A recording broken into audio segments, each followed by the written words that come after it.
Kahit man nga po mga idol hindi nagkakalayo ang record ng mga koponan sa Western Conference, unti-unti na rin naman nga nating nakikita dito ang mga posibleng matchup na mangyayari sa darating na first round playoffs. At isa nga po dyan ay ang top 4 Los Angeles Clippers at top 5 Dallas Mavericks. Kung inyo nga pong matatandaan, ilang beses na rin naman ngang nagkatapat ang dalawang ito sa isang 7-game series ng mga nagdaang playoffs. At parati nga ditong nananalo ang Los Angeles Clippers, kaya marami nga pong mga fans ang hindi na makapaghintay na mapanood muli ang kanilang paghaharap at kung papaano mababawian ni Luka Doncic ang team na parating tumatalo sa kanya. Pero bagamat man nakaka-excite ang kanilang magiging laro sa playoffs, hindi rin naman natin alam kung sino sa dalawang ito ang magkakaroon ng home court advantage sa kanilang serye, since bagamat man angat ngayon ng Clippers, maaari para naman nga silang mahabol ng Dallas since 2 games lang naman ang pagitan nilang dalawa sa Western Conference. At isa pa, wala rin naman ngang kasiguraduhan kung silang dalawa talagang magkakatapat sa first round, gayong posible rin naman na sirain ng ibang team katulad na lamang ng New Orleans Pelicans at maging ng Phoenix Suns.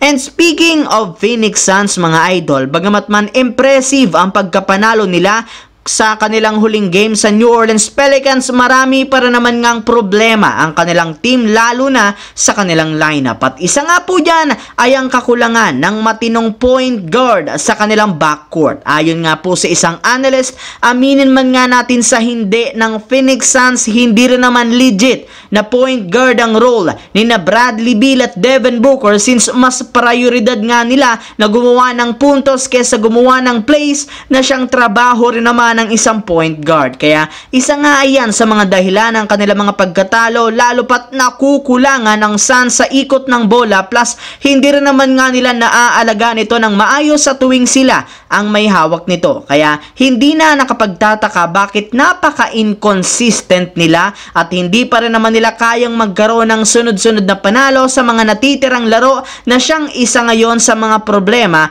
na dapat nilang ayusin. Samantala, dahil nga saktong 2 linggo ang natitira bago matapos ang regular season, napakahalaga para sa Los Angeles Lakers ang kanilang mga natitirang laro, gayong kailangan nga po nila na maipanalo kung gusto nilang umabante sa West at makasigurado ng isang pwesto sa playoffs. Pero ayon rin naman nga po kay LeBron, bagamat man desidido ang kanilang team na maipanalo ang lahat ng kanilang mga susunod na laro, 1 game at a time muna nga ang kanilang magiging approach dito. Kaya sa pagsisimula nga po ng kanilang laro ngayong araw laban sa Toronto Raptors, pinagtuunan nga talaga nila ng pansin sa pamamagitan ng pagiging agresibo ng kanilang mga starters sa opensa at depensa.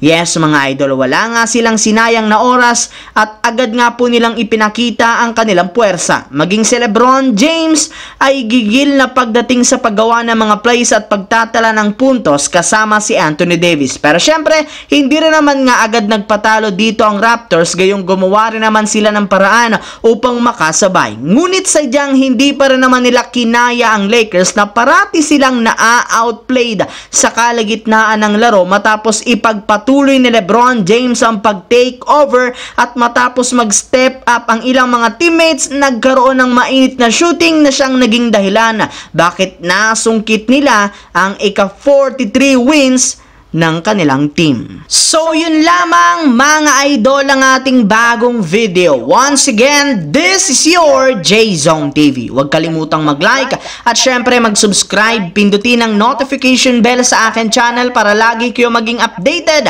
sa mga videos na pinapalabas ko. Isang malaking shout out sa lahat mga idol. Thanks for watching. Hopefully nag-enjoy kayo ngayon.